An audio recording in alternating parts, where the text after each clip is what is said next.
মেয়েরা গল্প বলছি না, আল্লাহ নবী জানিয়ে দিলে অন্যায় দেখলে হাতে রোখো, হাতে যদি ক্ষমতা না থাকে মুখ দিয়ে প্রতিবাদ করো, মুখে যদি প্রতিবাদের ক্ষমতা না থাকে ঘৃণা করে দূরে সরে যাও। তাহলে আজকে কেউ বললো মাদ্রাসা গুলোকে বন্ধ করে দেবো, কেউ বললো পল্লু জাতে ভেঙে দেবো, কেউ বললো মসজিদকে মিটিয়ে দেবো, কেউ বললো মুসলমানদের তাড়িয়ে দেবো, কেউ বললো মুসলমানদের এমন করে তাদের অধিকার হরণ করে নেবো, আবার কেউ বললো মাদ্রাসার বাচ্চা দিওকে খাবার দিয়ে হবে না, রাস্তার কুকুরের বাচ্চা খাবার পায় ওই মিটে খাবার মাদ্রাসার ছেলেদের দিয়ে হবে না। এ যুবকেরা তরুণীরা বাপেরা এগুলো নাই না অন্যায় তোমার বিবেকে ঢুকাতে হবে। যদি মনে হয় অন্যায় তাহলে রাসূলুল্লাহ জানিয়ে দিলে অন্যায়ের বিরুদ্ধে হাতে লড়তে হবে, হাতে যদি ক্ষমতা না থাকে মুখ দিয়ে প্রতিবাদ করতে হবে, মুখে যদি প্রতিবাদের ক্ষমতা না থাকে তাকে ঘৃণা করে সরে যেতে হবে। এটাই হলো ঈমানের বৈশিষ্ট্য। তবে শেষ নম্বরটা হলো ঈমানের বড় দুর্বল কমজোরি। তবে আমরা দেখেছি এই বাংলার জমিনে কেউ একজন বলেছিল মাদ্রাসায় নাকি জঙ্গি তৈরি হয়। আলহামদুলিল্লাহ সেই সময়ের মুসলমানদের ঈমানের তেজ এত ছিল তারা সঙ্গে সঙ্গে তাকে জবাবটা দিয়ে দিয়েছে যে তোমার সাথে আর আমরা না। কিন্তু দুঃখের বিষয় আজ আমাদের মসজিদের ইমাম খরিদ করা হয়েছে, আজ আমাদের মুআল্লার আলেম খরিদ করা হয়েছে, আজ আমাদের সমাজের পীর পীরজাদা বিক্রি হয়েছে, আজ আমাদের সমাজের ইমাম বিক্রি হয়ে গেছে। এই এত বড় বড় কথা বলা হয়, কোন এক জালিম কোন এক জালিমকে আমাদের আল্লাহ বলা হচ্ছে, তারপরও সেই জালিম সন্ত্রাসদের ঘরে মুসলমান এখনো একরে ধরে রেখেছে। এই যুবকেরা তরুণেরা এই সমাজে এমনও কথা শোনা যায় কোন একটা ব্যক্তিকে বলে আল্লাহর অংশ, এরপরও সেই জাহান্নামীদের সঙ্গে আমার মুসলিম ছেলেরা কোন দল করছে। বড় দুঃখ লাগে, বড় কষ্ট লাগে। কেউ এই সমাজে বলতে লেগেছে যে এমন করে দেখা যায় সব কিছু শেষ হয়ে যাবে, এমনকি কোরআনও শেষ হয়ে যাবে, আমার উন্নতি শেষ হবে না। এই জাহান্নামী সঙ্গে এখনো মুসলমান কি করে মিশে থাকতে পারে? এটা আমাদের জন্য বড় চিন্তার বিষয়। কিন্তু এই চিন্তা আমাকে বড় কাঁদাচ্ছে, এই চিন্তা আমাকে বড় ভাবাচ্ছে। কি জন্য ভাবাচ্ছে? আমার মনে হয় এই গাফলতি আল্লাহর আযাবের শিকার আমরা হব, এই গাফলতি আল্লাহর পক্ষ থেকে গজবের শিকার আমরা হব, এই গাফলতি আল্লাহর পক্ষ থেকে আসমানি মার আমাদের উপরে হবে। আমি একজন আলেম হিসাবে, একজন নবীর ঘরের সন্তান হিসাবে, একজন জবান মুজাহিদের খুন হিসাবে আর ধর্মসভা থেকে বলে দিয়ে যায় কেউ যদি রাজনীতির প্ল্যাটফর্ম ব্যবহার করে রাজনীতির ক্ষমতা দিয়ে আমার দ্বীনকে মিটাতে চায়, তাহলে উলামাদের দায়িত্ব হবে মসজিদের মেম্বারে দাঁড়িয়ে, পীরের দায়িত্ব হবে খানকায় বসে, আলেমের দায়িত্ব হবে নবীর মেম্বারে বসে ওই জালিম অত্যাচারী রাজনীতি দলের নেতাদের বিরুদ্ধে আওয়াজ তোলা। যদি আওয়াজ না তুলতে পারো রাসূলুল্লাহর কথা অনুযায়ী তার মধ্যে ঈমান নাই। কথা বুঝে আসছে তো নাকি? আমার কথাই না, আমার কথাই না। আসেন আলোচনার দিকে যাই। মনে রাখবেন আপনজন যারা পিঠে কেউ আঘাত করতে পারে না। পিঠে আঘাত করে কে? আপনজন কাছের লোকেরা। এ জানেরা আল্লাহ নবী এই জন্য বললো আমার উম্মতের ঘরে প্রকাশ্য দুশমনেরা ক্ষতি করতে পারবে না। আমার ভয় হয় মুনাফিকরা আমার উম্মতের ক্ষতি না করে দেয়। এবং আমার রাসূলুল্লাহকে সবথেকে বেশি কষ্ট দিয়েছিল মুনাফিকরা। আম্মা জান আয়েশা হুজুরের উপরে দাগ পর্যন্ত লাগিয়েছিল মুনাফিকরা। মুনাফিকরা চক্রান্ত করে কিভাবে সাহাবা হুজুরদেরকে শহীদ করে দিয়েছে, অন্য কোন ভাবে প্রকাশ্য সাহাবা হুজুর দিয়াকে ওইভাবে শহীদ করতে পারেনি। ইতিহাসের পাতা সাক্ষী দেয় বদরের ময়দানে মাত্র 313 জন ছিল, অপরদিকে 1000-এর উপরে ছিল। তারপরও 313 জনের মোকাবেলা 1000 পরাজিত হতে বাধ্য হয়েছিল, কেননা প্রকাশ্য দুশমন ছিল। কিন্তু মুনাফিকরা চক্রান্ত করে সাহাবা হুজুর দিয়াকে দ্বীন শিখবো বলে নিয়ে গিয়ে তাদেরকে কতল করে শহীদ করে দিয়েছে। এই জন্য নবী পাক বারবার বলেছে, হে আমার উম্মতিরা, মুনাফিক থেকে সাবধান হও। মুনাফিককে চিনবেন কি করে?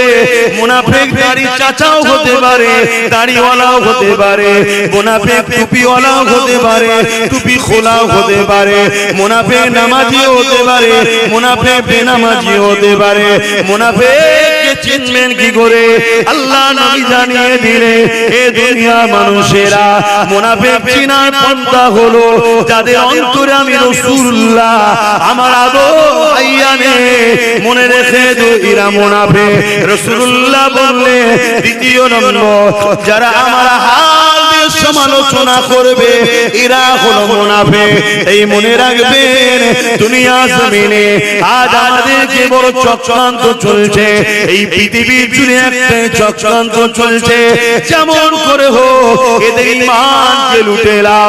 নামাজের বিরোধী করতে যাস না, রোজার বিরোধী করতে যাস না, হজের বিরোধী করতে যাস না, দাড়ি টুপির বিরোধী করতে যাস না, মসজিদ মাদ্রাসার বিরোধী করতে যাস না।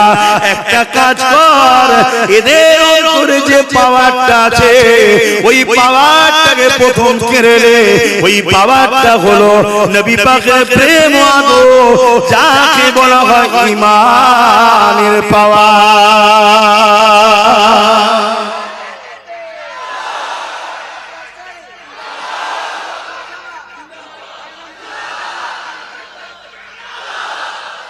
আজ বুঝবে মসজিদ বাড়ছে না কমছে, মাদ্রাসা বাড়ছে না কমছে।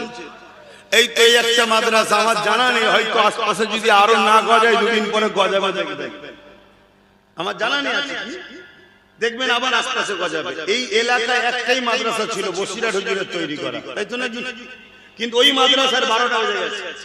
কেন 12টা বেজে গেছে? খারাপ দিলে হবে না, এটা বাস্তব কথা। একটা বড় প্রতিষ্ঠানকে শেষ করার জন্য সবথেকে সহজ রাস্তা তার পাশে 50টা ছোট ছোট প্রতিষ্ঠান করে দাও। সব দান দিচ্ছিল বড় প্রতিষ্ঠানে, বড় প্রতিষ্ঠান আরো বড় হচ্ছিল। যখন ছোট করে দেবে 10-12টা, সব জায়গায় জায়গায় ভাগ হয়ে যাবে, বড় প্রতিষ্ঠান আস্তে আস্তে ঝিমিয়ে যাবে। তাহলে আজকে এখানে এই এলাকায় ধরে দেখছে একটা বড় প্রতিষ্ঠান হয়েছে, কেন সংখ্যা বাড়ছে, ঘর বাড়ছে, মুসলিম বাড়ছে, ছেলেপুলেদের পড়া আগ্রহ বাড়ছে। বসিরহাট এখান থেকে অনেকটাই দূর, আর একটা নাই হয়েছে। কথা বুঝাচ্ছি? তাহলে এইটাকে যদি সবাই মিলে ফলো করে তাহলে এটা আস্তে আস্তে বড় হবে। কিন্তু এটা একটা পলিসি, দেখা যাবে এরই পাশে আরো 4-5টা ছোট ছোট গজিয়ে দাও, তাহলে টাকা ভাগ হবে না। কথা বলছো না? আমি কোনো পক্ষে বিপক্ষে বলছি না, এটা হাকিকতটা বলছি, বাস্তবটা। এটা একটা পলিসি। তা আমি যেটা বলতে চাইছি, মাদ্রাসা বাড়ছে না কমছে, মসজিদ বাড়ছে না কমছে, টুপি বাড়ছে না কমছে। এই টুপি না বাড়তো তাহলে টুপি বোরখার দোকান লোক খুলতো কেন? বলুন বলুন। আলেম ওলামা হাফেজ কারি মাওলানা মুফতি বাড়ছে না কমছে? নামাজি বাড়ছে না কমছে? যদি না বাড়ে তাহলে মসজিদ 2তলা করছে কেন, 3তলা করছে কেন, ভেঙে বাড়াচ্ছে কেন, শহীদ করে বাড়াচ্ছে কেন? তাহলে বাড়ছে না কমছে? এবারে বলুন তো দেখি, এত কিছু বাড়ার পরও আমাদের উপরে জুলুম মারটা বাড়ছে না কেন? আল্লাহ বলেছে যে আমার হবে আমি তার হিফাজত করব। নামাজ পড়ছি আল্লাহ তোমার জন্য, মাদ্রাসা বানাচ্ছি তোমার জন্য, মসজিদ বানাচ্ছি তোমার জন্য, দাড়ি রেখেছি তোমার জন্য, টুপি পরেছি তোমার জন্য। এত বাড়ছে তো মার কমছে না কেন? ঠিক জায়গায় আমাদের গন্ডগোল। শুনছেন? আমাদের মূল জায়গাটাই গন্ডগোল। সুন্দর বাড়ি করেছে, দামি দামি কোম্পানির পাখা লাগিয়েছে, এসি লাগিয়েছে, ওয়েলিং করেছে, সব করেছে, সুইচ দিচ্ছে বাতি জ্বলে, মাথা খারাপ। কোম্পানিকে ফোন করছে তোর ধরতে পারি তোকে মেরে ফেলবো। যে মিস্ত্রি এসছে সেও তো ফোন করছে, তুই তোকে ধরতে পারি মেরে ফেলবো, এত টাকা খরচ করেছি। কথা বুঝছেন না? সব কোম্পানির লোক, কারেন্টের মিস্ত্রি টিস্ত্রি সব এসে হাজির, সুইচ দিচ্ছে, কি হচ্ছে চলছে না কেন? লাস্টে এসে দেখছে মেন যে তারটা যেখানে কারেন্ট আছে তার সাথে জুড়া নেই। এই কারেন্ট আসবে তাহলে পাখালে গিয়েছে, দামি দামি নামাজ আছে, দামি দামি রোজা আছে, দামি দামি হজ আছে, দামি দামি দামি দামি দাড়ি টুপি, মসজিদ মাদ্রাসা মার্বেল এসি সব হয়েছে। মুহাম্মদ রাসূল থেকেই তো সব কিছু আছে, ওখানে সম্পর্ক নেই। তাহলে এই লাইফ তো বরবাদ। এজন্য যারা আমাদের সামনে এসে দাঁড়াতে পারত না সোজা হয়ে, তারা আজকে উপরে চেয়ারে বসছে, আমরা পায়ের গোড়ায় যে বলছি দাদা একটা সই করে দাও না, একটু কিছু দাও না। কেন? খোদা আমাদের উপরে নারাজ হয়ে গেছে। আমাদের প্রথম কাজ হলো হুজুরের সঙ্গে দিলটাকে জোড়ো।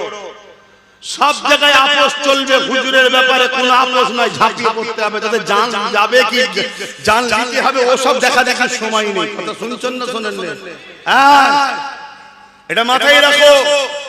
হুজুরের জায়গায় কোন রকম ভাবে নিয়ম কানুন পদ্ধতি চুচা যদি বাট কিন্তু ওসব চলবে না। শুনছেন? এই জায়গাটা মাথায় রাখতে হবে। এইভাবে যদি রাসূলুল্লাহকে মহব্বত করতে পারো, তাহলে তুমি যদি জঙ্গলে কোনোদিন হিংস্র বাঘের সামনে পড়ে যাও, আল্লাহ তোমাকে হেফাজত করে দেবে। জোরে বলুন সুবহানাল্লাহ। এই কথা যখন এসে গেছে, এটা ছোট্ট কথা বলবো, এটা অন্য সাইডে।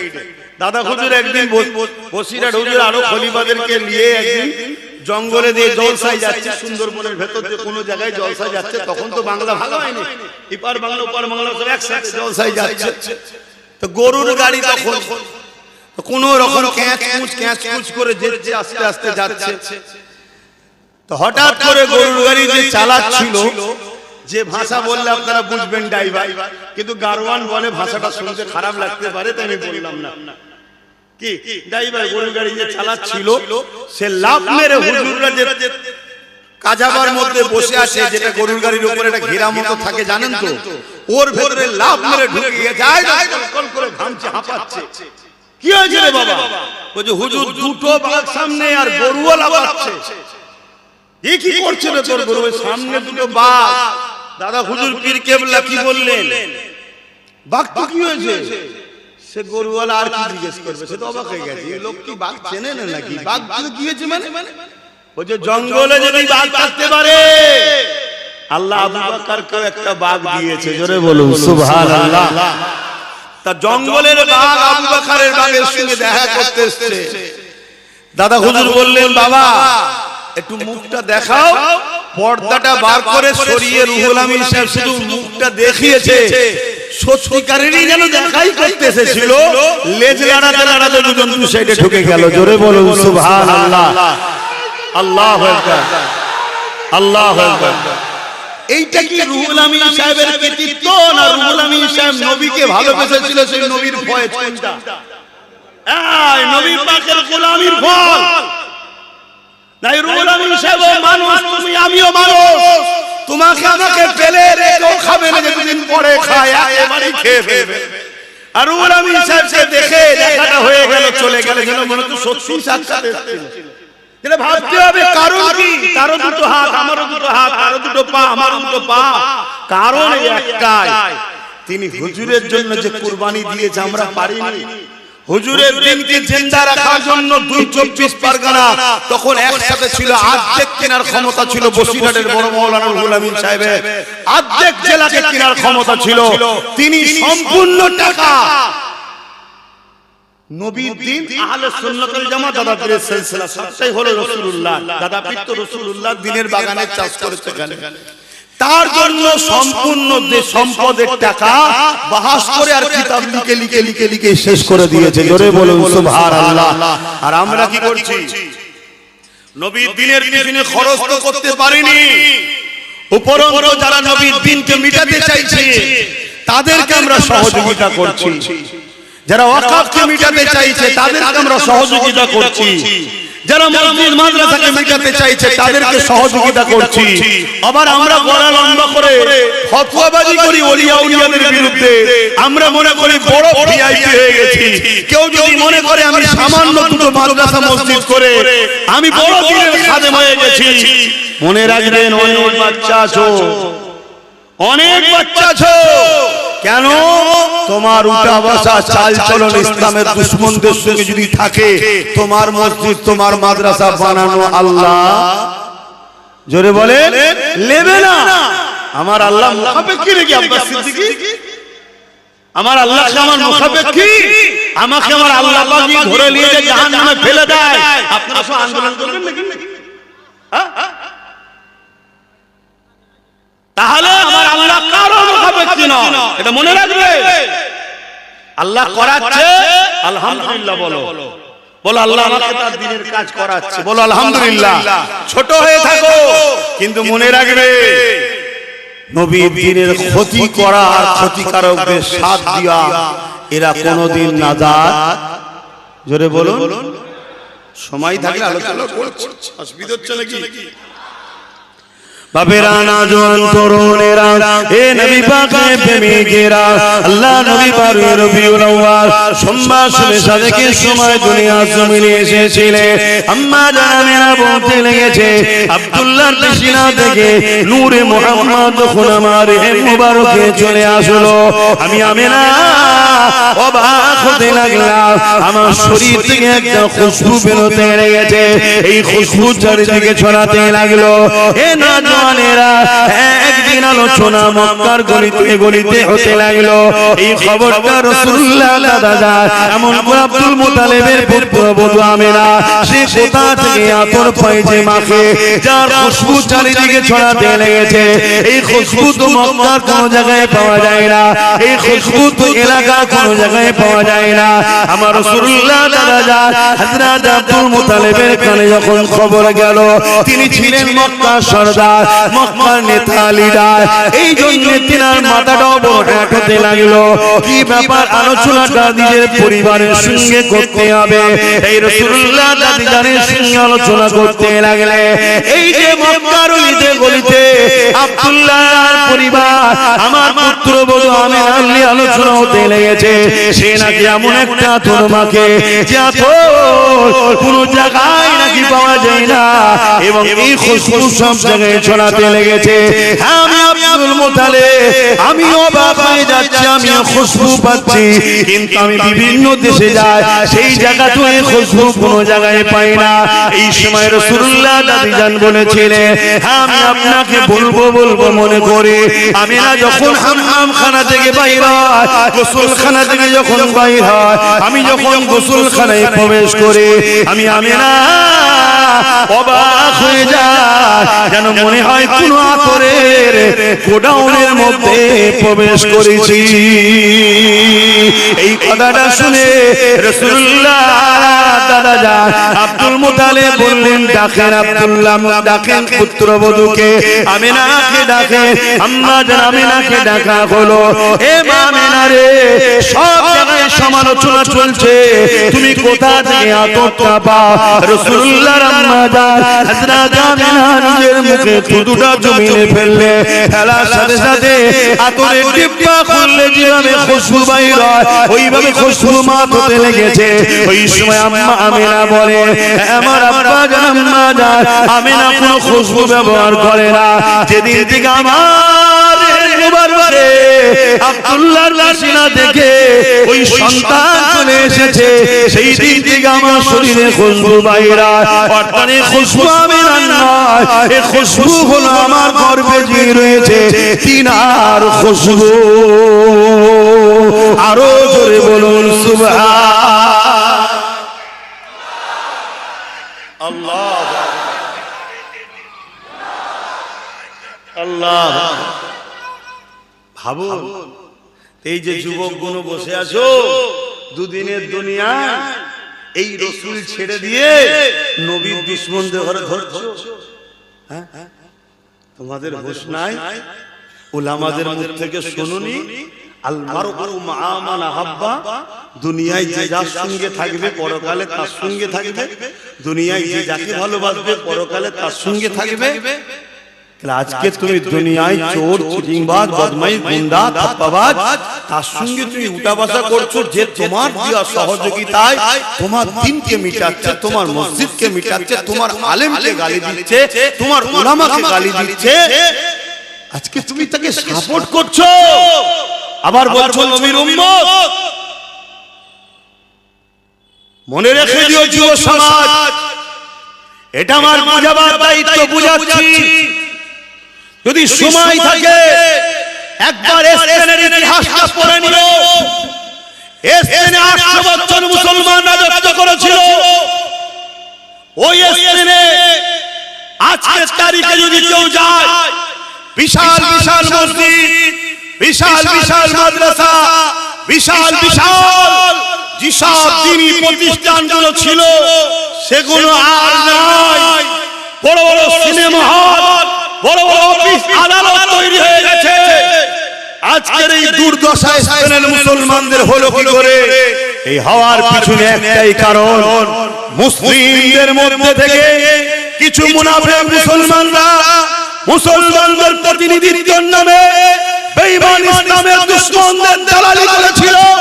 আর মুসলিম সমাজ যখনই মাথায় তোলে, ওই মুনাফিক দালালগুলো মুসলমানদের কন্ট্রোল করেছে, মুসলমানকে হুমকি দিয়েছে, মুসলমানকে ঢুকে রেখেছে। এইভাবে মুসলমানকে দবিয়ে দবিয়ে দবিয়ে আজকে সেই স্পেনের মুসলমানকে মুছে দেওয়া হয়েছে। সময় যদি থাকে স্পেনের ইতিহাস পড়ে নিও।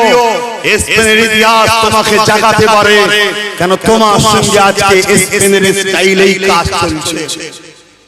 তুমি দেখছো আব্দুর রহমান, আব্দুল সত্তার, আব্দুল গফফার, তুমি দেখছো মুসলমান, কিন্তু তুমি একবারও দেখলে না সে তোমার দ্বীনের জন্য কখনো লড়াই করেছে। তুমি তাকে সাপোর্ট করলে, তার হাতে আল্লাহ ক্ষমতা দিল, সে অন্য জনের জন্য লড়াই করে, সে বেঈমান নেতা নেত্রীর জন্য মুসলিম ছেলেদের নামে কেস গায়, মুসলিম মেয়েদের নামে কেস গায়, মুসলমানদের উপরে জুলুম করে। কিন্তু যখন মুসলমানদের মাদ্রাসা মসজিদ ভাঙার ব্যাপার হয়, তখন এই মুনাফিক ছদ্মবেশী মুসলিম নামধারী নেতাগুলো একবারও কেউ মসজিদ মাদ্রাসার জন্য হয়ে হয়ে কেস করে না। এগুলো তোমাদেরকে চিনতে হবে। এরা গাদ্দার, এরা শুধুমাত্র নোটটাও নেবে, খুচরোটাও যাতে ফসকে না যায়, তাই তোমাদের মতো করে সেজে আছে এরা। সূরা বাকারাতের এই সম্বন্ধে আল্লাহ খুব ভালোভাবে ঘোষণা দিয়েছে। এরা যখন মুসলমানদের কাছে আসে বলে আমরা তো তোমাদেরই রে, আর যখন নিরিবিলি একা একা ওদের বেঈমান নেতার সঙ্গে মেশে, তখন বলে একটু নাটক না করলে হয়, তাই একটু ইফতার পার্টি টাটি দিতে হয়। শুনছেন তো নাকি? এর সূরা বাকারা খোলো না কোরআনে। তুমি কি ভাবছো সব খুলে খালে আল্লাহ তোমাকে মুজে খাইয়ে দেবে নাকি? তুমি মেহনত করতে হয়। রেজেক আল্লাহ রেখেছে, তোমাকে একটু কদম হেঁটে যে নিয়ে আসতে হবে, তোমার ঘরে দিয়ে যাবে, এটা তুমি আশা করে বসে আছো নাকি? তো ভাইরা আমার, দ্বীনের স্বার্থে বলেছি, খুব সাবধান সতর্ক হও। আমি এতটুকু বুঝি, একটা প্রবাদ বাক্য আছে, অতি সত্য কথা, গাছ না হলে গাছকে কাটতে পারে না, মুসলমান না হলে মুসলমান তোমাকে কেউ মিটাতে পারবে না। এটাই তো আল্লাহর পরীক্ষা। বান্দা তুই তার সঙ্গে উঠা বসা করছিস, বান্দা তুই যার সঙ্গে মহব্বত ভালোবাসা রেখেছিস, আমি আল্লাহ তা পছন্দ করি। তুই দুনিয়া জীবনে কারবার করবি, দুনিয়া জীবনে ব্যবসা বাণিজ্য করবি, দুনিয়া জীবনে তুই দল করবি, রাজনীতি করবি, দুনিয়া জীবনে তুই বন্ধুত্ব করবি, আত্মীয়তা করবি। এ আমার বান্দা রে, মনে রাখবি আমাকে ভুলে নয়, আমার হাবিবকে ভুলে নয়। তুই কারোর সঙ্গে ব্যবসা করতে লেগেছি, সে হয়তো আমি আল্লাহ আমাকে মানে না, আমার রাসূলকে মানে না, তাও ইসলামে জায়েজ আছে ব্যবসা করতে পারে। কিন্তু যখন দেখবি ও আমার হাবিবের বিরোধী করতে লেগেছে, ওই সময় আর তার সঙ্গে সম্পর্ক রাখা যাবে না, কারণ ও মানে না, ও আমার কাছে জবাবটা দেবে। কিন্তু বিরোধী যখন করছে বলছে তার মানে আমাদের বিরুদ্ধে লেগেছে, যারা আমার বিরুদ্ধে আমার হাবিবের বিরুদ্ধে লেগেছে তার সঙ্গে কি করে তোরা উঠা বসা করতে পারি, তার সঙ্গে কি করে তোরা কারবার ব্যবসা বাণিজ্য করতে পারি। এ নওজওয়ানেরা গল্প বলছি না, আল্লাহ নবী জানিয়ে দিলে অন্যায় দেখলে হাতে রোখো, হাতে যদি ক্ষমতা না থাকে মুখ দিয়ে প্রতিবাদ করো, মুখে যদি প্রতিবাদের ক্ষমতা না থাকে ঘৃণা করে দূরে সরে যাও। তাহলে আজকে কেউ বললো মাদ্রাসা গুলোকে বন্ধ করে দেবো, কেউ বললো পল্লু জাতে ভেঙে দেবো, কেউ বললো মসজিদকে মিটিয়ে দেবো, কেউ বললো মুসলমানদের তাড়িয়ে দেবো, কেউ বললো মুসলমানদের এমন করে তাদের অধিকার হরণ করে নেব, আবার কেউ বললো মাদ্রাসার বাচ্চা দিওকে খাবার দিয়ে হবে না, রাস্তার কুকুরের বাচ্চা খাবার পায় পা, ওই মিটে খাবার মাদ্রাসা ছেলেদের দিয়ে হবে না। এ যুবকেরা তরুণীরা বাপেরা এগুলো নাই না অন্যায় তোমার বিবেকে ঢুকাতে হবে। যদি মনে হয় অন্যায় তাহলে রাসূলুল্লাহ জানিয়ে দিলে অন্যায়ের বিরুদ্ধে হাতে লড়তে হবে, হাতে যদি ক্ষমতা না থাকে মুখ দিয়ে প্রতিবাদ করতে হবে, মুখে যদি প্রতিবাদের ক্ষমতা না থাকে তাকে ঘৃণা করে সরে যেতে হবে। এটাই হলো ঈমানের বৈশিষ্ট্য। তবে শেষ নম্বরটা হলো ঈমানের বড় দুর্বল কমজোরি।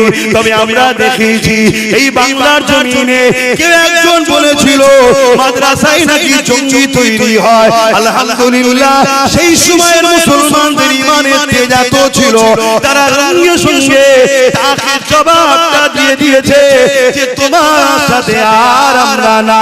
কিন্তু দুঃখের বিষয় আজ আমাদের মসজিদের ইমাম খরিদ করা হয়েছে, আজ আমাদের মুআল্লার আলেম খরিদ করা হয়েছে, আজ আমাদের সমাজের পীর পীরজাদা বিক্রি হয়েছে, আজ আমাদের সমাজের ইমাম বিক্রি হয়ে গেছে। এই এত বড় বড় কথা বলা হয়, কোন এক জালিম কোন এক জালিমকে আমাদের আল্লাহ বলা হচ্ছে, তারপরও সেই জালিম সন্ত্রাসদের ঘরে মুসলমান এখনো একরে ধরে রেখেছে।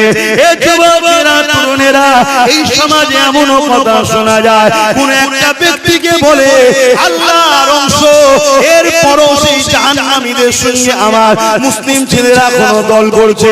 বড় দুঃখ লাগে, বড় কষ্ট লাগে। কেউ এই সমাজে বলতে লেগেছে যেমন করে দেখা যায় সব কিছু শেষ হয়ে যাবে, এমনকি কোরআনও শেষ হয়ে যাবে, আমার উন্নতি শেষ হবে না। এই জাহান্নামী সঙ্গে হলো মুসলমান কি করে মিশে থাকতে পারে, এটা আমাদের জন্য বড় চিন্তার বিষয়। কিন্তু এই চিন্তা আমাকে বড় কাঁদাচ্ছে, এই চিন্তা আমাকে বড় ভাবাচ্ছে। কি জন্য ভাবাচ্ছে? আমার মনে হয় এই গাফলতি আল্লাহর আযাবের শিকার আমরা হব, এই গাফলতি আল্লাহর পক্ষ থেকে গজবের শিকার আমরা হব, এই গাফলতি আল্লাহর পক্ষ থেকে আসমানি মার আমাদের উপরে হবে।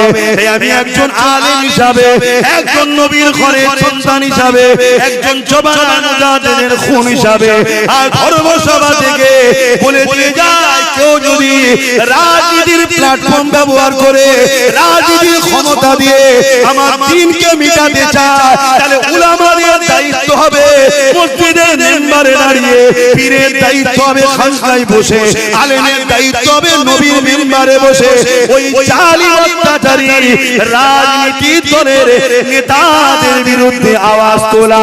যদি আওয়াজ না তুলতে পারো রাসূলুল্লাহর কথা অনুযায়ী তার মধ্যে ঈমান নাই। কথা বুঝে আসছে তো নাকি? আমার কথাই না, আমার কথাই না। আপনারা নিশ্চয়ই জানেন কষ্ট হচ্ছে। কি গো কষ্ট হচ্ছে?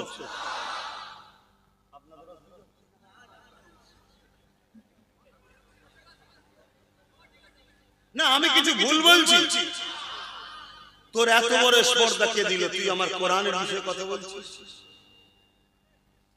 তোর এত বড় স্পর্ধা কে দিল? তুই একজন কে আল্লাহর সঙ্গে তুলনা করছিস? তুই তোর মাননেওয়ালা তুলনা করবি আর করবি যা খুশি করবি, বলি আমার কোনো আপত্তি। তোর এত বড় স্পর্ধা কে দিল? তুই আমার মসজিদ মাদ্রাসাকে মিটিয়ে দিবার প্ল্যান করছিস। এখানে একটা প্রশ্ন, কোন ভাই যদি মনে করে যে আপনি চোরের বিরুদ্ধে বলেন, দেখেছি ডাকাতের বিরুদ্ধে বলেন না কেন? কি গো আপনাদের কারো ধারণা আছে? একটু হ্যাঁ কি না বলেন। আরে ডাকাতকে সবাই চেনে, কিন্তু চোরকে তো চিনতে পারে না। চোর তো বন্ধু সেজে ঘুরছে। ডাকাতকে তো সবাই চেনে যে ও ডাকাত। তিনজন বন্ধু একসাথে আছে, ওর মধ্যে একজন যদি জানে লোক যে এই লোকটা পকেট মারে ডাকাতি করে, বলুন তো ভাই রাত্রিরে আর পয়সা দেওয়ার সমস্যা আছে? কেন তিন বন্ধু যখন এক জায়গায় আছে তখন কি বলবে ভাই? যে যে বদমাইশ যে টাকা পয়সা চুরি করে তাকেই বলবে ভাই এই টাকাটা তুই রাখ, রাত্রিরে তাকেই দায়িত্ব দেবে, তাই তো নাকি? আর চুরি হবে। শুনছেন তো নাকি? কিন্তু না যদি জানা যায়, যদি মনে করে বন্ধু সব, তাহলে পকেট মার হবে না? হবে না? সকালে ওটা তিনজনই মারপিট করে মরে যাবে। ও বলবে আমি লিনি, ও বলবে আমি লিনি, ও বলবে আমি মারপিট। কথা কিছু বুঝা? তো একজনকে আমি চিনি, একজনকে আমি চিনি, বেঁকে বেঁকে বেঁকে বেঁকে চলছে, ছবল দিলেই শেষ। তার মানে সাপ। এই কেউ পোষো নাকি? এক কথা বলো, পোষো কেউ? পোষে না। কিন্তু আর একটা জিনিসকে লোক পোষে, কুকুর। কি পোষে? জোরে বলে বলো। গৃহপালিত পশু হিসেবে লোক পোষে না? পোষে না। কিন্তু এই কুকুর যদি মেন্টালি পাগল হয়ে যায়, তাহলে জলাতঙ্ক রোগ হলে কি হবে? সাপ তো কামড়ালে এক চান্সে মরে যাবে, ও গেল। আর এ কি হলো? দোদকে মরবে, পানির পিপাসা লাগবে, পানি থেকে কাঁপবে, ও খাবো না, কি ছটফট করবে, ঠিক না বেডি? তাহলে আমাদের বোঝানো দরকার আছে না যে সাপকে নিয়ে বিস্তারিত বুঝাবার দরকার নেই। যাকে আপন মনে করে পুষ্ট পাহারা দেবে, কুকুর যদি না ঢিলে হয় তাহলে কিন্তু বিপদ আছে। এটা সম্বন্ধে একটু বোঝানো দরকার আছে না? না, এজন্যই বুঝাই। কারো অসুবিধা হচ্ছে যে সবই ঠিক আছে, এত পড়া না বললে মুনাফিক লাইফ আসবে কেন? মুনাফিক কোনো ডিবেটে আসবে কেন? শুনছেন তো নাকি? দিনের দুশমন মুশরিকদের মাফ নাই। আর এটাও শুনে রেখে দাও, আল্লাহর সঙ্গে কেউ যদি শিরক করার পরেও কলেমার অর্থে কবুল করে না, আল্লাহ পাক তাকে ক্ষমা করে দেবে বলেছে। কিন্তু আমার রাসূলুল্লাহর শানে কেউ যদি বিয়াদবি করে, আমার আল্লাহ বলেছে তাকে আমি তওবা করার সুযোগ দেব না, তাকে আমি পরিবর্তন হবার সুযোগ দেব না। এ নওজওয়ানেরা, তরুণেরা, বাপেরা, এই মনে রেখে দেবে, আমার রাসূল পাক সাল্লাল্লাহু আলাইহি ওয়াসাল্লামের কষ্টের ইসলামকে মিটাবার ষড়যন্ত্র চলছে। ওই কাজে যদি তোমরা অংশগ্রহণ করে ফেলো, নাজাত হবে না। আল্লাহ পাক সুযোগ দিয়েছে, তওবা করে নাও, পরিবর্তন হয়ে যাও, ফিরে আসো, ফিরে আসো। এ যুবকেরা, তরুণেরা, বাপেরা, জালিমদের কাজ হলো তোমাদেরকে আল্লাহর ভয় না দেখিয়ে জুলুমের ভয় দেখাবে। জালিমদের কাজ কি? আল্লাহর ভয় দেখাবে না। কিসের ভয় দেখাবে? জুলুমের। আর মুমিনের কাজ কি? আল্লাহর ভয়ের কথা বলবে। কেন? যে আল্লাহকে ভয় করে, ওয়ালিমান খাফা মাকাম রাব্বিহি জান্নাতান, আল্লাহ তাদেরকে দুটো জান্নাত দেবে। জোরে বলুন সুবহানাল্লাহ। বলো না গো, আমার কথায় অসুবিধা হচ্ছে? আচ্ছা, আমেরিকায় প্রেসিডেন্ট কি মুসলমান? বলো বলো বলো, কোনদিন হয়েছে মুসলমান? আমেরিকার প্রধান সেনাপতি, আমেরিকার রাষ্ট্রপতি, আমেরিকার ডিএম, আমেরিকার যারা পদে আছে সব মুসলমান। তারা তো বলেছিল ইসলামকে মুছে দেবো, মুছতে পেরেছে? উপরন্তু কি হয়েছে? কেন বেড়েছে? আতর যত লড়াই, খুশবু তত ছড়াই। চুপ থাকলে হয় না। আল্লাহ দিনের হিকমত আল্লাহ বোঝে। আজও যদি কেউ মনে করে ক্ষমতার জোরে ইসলামকে মিটিয়ে দেবো, মুছিয়ে দেবো, সে কি পারবে? কিন্তু আমাদের ডিউটি আছে না নাই? দিনের পক্ষে কথা বলা। বাপেরা, নওজওয়ানেরা, এই বিষয়ে আর একটা কথা বলে যায়।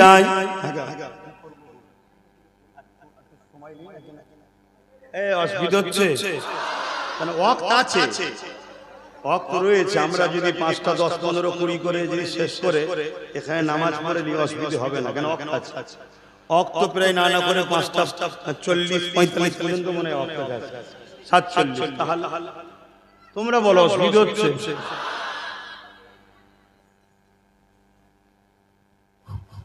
জিন্দেগির মাকসাদ বোঝো তোমাকে আল্লাহ বানালো কেন বোঝো সূর্য বানিয়েছে তোমাকে আমাকে রোশনি দেবে গাছ বানিয়েছে তোমাকে আমাকে ফলমূল অক্সিজেন দেবে চাঁদ বানিয়েছে তোমার আমার মাসের হিসাব ও নাম হিসাবে তোমাকে আল্লাহ বানালো কেন একটা মাকসাদ বোঝো তোমার মাকসাদ হলো একটাই, এই জমিনে নবীর গোলামি করা, অন্যায়কে মিটিয়ে ন্যায়কে প্রতিষ্ঠিত করা, এটাই হলো তোমার আমার মাকসাদ। জোরে বলুন সুবহানাল্লাহ। যদি এই মাকসাদ বাস্তবায়ন করতে না পারো তাহলে নাজাত নাই। আর এই মাকসাদ যদি বাস্তবে রূপ দিতে পারো তবেই কিন্তু নাজাত। জোরে বলুন সুবহানাল্লাহ। আর সুলতানপুর এলাকার মানুষ এই প্রথমবার মনে আপনাদের এলাকায় এলাম নাকি? হ্যাঁ এসছি। তো যাই হোক আমার কথাতে কেউ কষ্ট পেয়েছো কি জানি না, তবে আমি একটা ছোট্ট কথা জিজ্ঞেস করব। নিশ্চয়ই তোমরা শুনেছো কেন্দ্র সরকার ওয়াকাফ কালা কানুনের নামে 2025 ওয়াকাফ কালা কানুন তৈরি করেছে, যে আইনটা সংবিধানের বিরুদ্ধে। মসজিদ, মাদ্রাসা, কবরস্থান, ঈদগাহ, খানকা ওয়াকাফকে মিটাবার একটা পরিকল্পনা করেছে। খবর তোমরা পেয়েছো না পাওনি? একটু আওয়াজ দিয়ে বলো। আচ্ছা বলো, জিজ্ঞেস করছি, কেন্দ্র সরকারের এই কালা কানুনের বিরুদ্ধে এই ধর্মসভা থেকে বলা রাজনীতি হবে? একটু আওয়াজ দেবেন। কেন তুই রাজনীতির নামে রাজনীতি না করে দেশের মানুষের শিক্ষা, স্বাস্থ্য, বেকারত্ব, কলকারখানা, চাকরি বাকরি না ভেবে রাজপথ দিয়ে তুমি ক্ষমতার জন্য আইন তৈরি করে ধর্মের উপরে আঘাত দিচ্ছ, তাহলে আমাদের মতো ধর্মীয় অনুসারী ধর্মগুরুদের দায়িত্ব মসজিদের মেম্বার থেকে প্রতিটা মজলিস থেকে সাধারণ মানুষকে সজাগ করানো যে কেন্দ্র সরকার যেটা করছে শুধু ইসলাম বিদ্বেষী নয়, আমার দেশের সংবিধানের বিরুদ্ধেও কাজ করছে। এটা আমাদের সাধারণ মানুষকে জানানো দরকার আছে না নয়? কেন সংবিধানের যখন বিরুদ্ধে হবে, সংবিধান শুধু মুসলমানদের নয়, সংবিধান আমার হিন্দু ভাই, আদিবাসী ভাই, সাঁওতাল, খ্রিস্টান সবার। তাই কেন্দ্র সরকার যদি সংবিধানের বিরুদ্ধে যায়, তাহলে সর্বধর্মের মানুষকে এই কেন্দ্র সরকারের বিরুদ্ধে দাঁড়িয়ে সংবিধানকে বাঁচাবার জন্য সংগঠিত হওয়া দরকার আছে না নয়? পাশাপাশি আমি একজন মুসলিম ইসলাম ধর্মের অনুসারী, আমার মসজিদ, মাদ্রাসা, আমার ধর্মস্থান যেটা আমার জন্য ঈমান, এই ধর্মস্থানের উপরে কেউ আঘাত দিলে তার বিরুদ্ধে আমাদেরকে সংগ্রাম করার রাইট ইসলামও দিয়েছে, সংবিধানও পাওয়ার দিয়েছে। এই সংবিধানের পাওয়ার, ইসলামের পাওয়ার নিয়ে এদের বিরুদ্ধে আন্দোলনের দরকার আছে না নাই? আওয়াজ বলা আছে না নাই? কিন্তু আন্দোলন করতে গেলে যদি কেউ বাধা দেয় যে আন্দোলন করতে পারবেন না, কথা বলো, তাহলে সে কি কেন্দ্র সরকারের দালাল নয়? কথা বলো। আচ্ছা আমি যদি এনার বিরুদ্ধে কথা বলি আর আপনারা যদি বলেন বলা যাবে না, তাহলে স্বাভাবিক তখন বলবো আপনারা এনাকে ভালোবাসেন, তাই তো নাকি? কিন্তু এই ক্ষেত্রে আর দালাল বলবো না, কারণ আলেমকে ভালোবাসলেও নেকি হয়। জোরে বলুন সুবহানাল্লাহ। কিন্তু ইসলামের দুশমনকে যখন তুমি তার বিরুদ্ধে কথা বলতে যাবো, তুমি বলবে বলা যাবে না, তাহলে সেই জায়গায় কোনো একটা জায়গায় আমাদের কি বুঝতে বাকি রইল যে কেন্দ্র সরকারের বিরুদ্ধে বললে যদি কারো কষ্ট হয় সে কেন্দ্র সরকারের দালাল, এ কথা বলতে কি অসুবিধা আছে? হাত তুলে সাক্ষী দাও, কে কে বলছো না, কে বলছো না, হাত তুলে সাক্ষী দাও, লম্বা করে হাত তোলো, হাত লম্বা করে তুলেছো, ডায়ে বায়ে দেখো তো কেউ হাত তুলতে বাকি আছে? দেখো, যদি কেউ হাত না তুলে ঝগড়া করবে নাকি? না, ঝগড়া করতে বলবো না, হাত নামাও। কিন্তু এ কথা বলবো, তুমি চিনে রাখো এ তোমার আমার নয়। এটুকু চিনে রাখা দরকার আছে না নয়? আরে লড়াইটা হচ্ছে মসজিদ বাঁচাবার জন্য কেন্দ্র সরকারের বিরুদ্ধে, লড়াইটা হচ্ছে মাদ্রাসা বাঁচাবার জন্য কেন্দ্র সরকারের বিরুদ্ধে, লড়াইটা হচ্ছে ঈদগাহ বাঁচাবার জন্য কেন্দ্র সরকারের বিরুদ্ধে, লড়াই সরকারের বিরুদ্ধে, আর তুমি বলছো যে কেন্দ্র সরকারের বিরুদ্ধে, অর্থাৎ ওয়াকফ নিয়ে কেউ যদি এই বাংলায় আন্দোলন করে তার সবথেকে বড় দুশমন আমি হব। অর্থাৎ ও মসজিদ ভাঙছে ভাঙো, বিরোধী করা যাবে না। ও মাদ্রাসা ভাঙছে ভাঙো, বিরোধী করা যাবে না। ওই ঈদগাহ মিটাচ্ছে মিটাক, বিরোধী করা যাবে না। তাহলে বলো তুমি কি ইসলামের দুশমন নয়? এজন্য বলো যে ইসলামের দুশমন হবে তাকে সাপোর্ট করলে ঈমান থাকবে? কথা মাথায় ঢুকছে? এই কথাগুলো বলে আমার যুব সমাজ যদি এগিয়ে আসে, সংগঠিত হয়, ঐক্য হয়, তাহলে আমাদের মসজিদ মাদ্রাসা ঈদগাহ খানকার জন্য উপকার না ক্ষতি? কিরকম উপকার? আমরা দেখেছি কৃষক বন্ধুরা 4% আন্দোলনের চোটে কেন্দ্র সরকার আইন বাতিল করতে বাধ্য হয়েছিল। তাহলে আজ আমাদের লক্ষ লক্ষ যুবক ডায়ে বায়ে সামনে পিছু সব কিছু ছেড়ে দিয়ে তারা যদি সংগঠিত হয়ে আজ কলিকাতার রাজপথ থেকে লক্ষ লক্ষ মানুষ এবং বাংলার অলিতে গলিতে যেমন বিভিন্ন রাজ্যে চলছে, এই আন্দোলন যদি কন্টিনিউ চলতে থাকে এবং সেখানে আওয়াজ তোলা হবে আমার হিন্দু ভাই, আমার আদিবাসী সাঁওতালবাদী ভাইরা, কেন্দ্র সরকার শুধু আমাদের মসজিদ মাদ্রাসার ক্ষতি করতে চেয়েছে তা নয়, সংবিধানের আর্টিকেল রাষ্ট্র ধর্মের পক্ষে বিপক্ষে দাঁড়াতে পারে না, অর্থাৎ ধর্মকে উন্নতি করার জন্য যেতে পারে না, ধর্মের বিরুদ্ধে হস্তক্ষেপ করতে পারে না। অতএব সরকার সংবিধানের বিরুদ্ধে এই কথা বললে আমার সর্বধর্মের ভাইরাও যারা সংবিধান প্রেমিক দেশ প্রেমিক তারাও ঐক্য হবে না, হবে না? তাহলে কেন্দ্র সরকারের এতে ক্ষতি হবে না লাভ হবে? জোরে বলুন। কিন্তু আপনি বলছেন করতে পারবে না, তাহলে আপনি দালাল। তাহলে বলুন আমার মসজিদ মাদ্রাসার দুশমন আর কেন্দ্র সরকারের দালাল দুটো জায়গা রাখা হলো, একটা হলো মসজিদ মাদ্রাসা আর একটা হলো কেন্দ্র সরকারের দালাল। আপনি মসজিদ মাদ্রাসার পক্ষে দাঁড়াবেন না কেন্দ্র সরকারের দালালের পক্ষে? জোরে বলুন, জোরে বলুন। এবার এই কথা যখনই বলবো তখন বলবে ও রাজনীতি করছে আর আমার বাপ তুলে গাল দিচ্ছে, আমার মা তুলে গাল দিচ্ছে। কেন কেন? মুসলিম সূরাতে মুনাফিক কিছু আছে, তারা শুধুমাত্র সেজে আছে আমাদের মতো, সময় হলে টুকটাক ইসলাম ছেড়ে বেরিয়ে চলে যাবে। তারা যে চোরের সর্বনাশ মূল জায়গায় পয়েন্ট ধরেছে আর সব বেরিয়ে চলে যাচ্ছে, জনসমুদ্র হচ্ছে।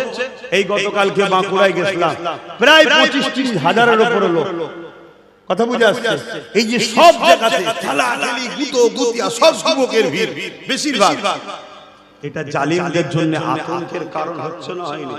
যে মসজিদ ভাঙতে গেলে শেষকালে আবার ওই পৃথিবীতে যা হচ্ছে ওরকম হয়ে যাবে না? বুঝছেন না? বোঝেন না? কেন যুবক সংগঠিত হচ্ছে তো, আর সংগঠিত করছে কে? আব্বাস সিদ্দিকী বুঝাচ্ছে, ডাকছে, তাহলে আমার বাপকে গাল দিচ্ছে, আমার মাকে গাল দিচ্ছে। শুনছেন না? শুনেন না? বলুন, আপনাদেরকে জিজ্ঞাসা করতে চাই, আমি মসজিদের জন্য কথা বলা কি অপরাধ? আওয়াজ দিয়ে বলুন অপরাধ। মাদ্রাসার জন্য কথা বলা অপরাধ, ঈদগাহর জন্য কথা বলা অপরাধ, কোন জায়গায় মুসলিমকে হত্যা করবে সেই মুসলিম ভাইয়ের পক্ষে দাঁড়িয়ে কথা বলা কি অপরাধ? এবং কোন ধর্মের গরিব মানুষের উপরে জুলুম হবে তার পাশে দাঁড়িয়ে কথা বলা কি অপরাধ? এই কথা বলতে গিয়ে যারা আমার বাপ মা তুলে গালি দিচ্ছে এদেরকে কি আপনারা ভালো নজরে নিচ্ছেন? বলুন, ভালো নজরে নিচ্ছেন?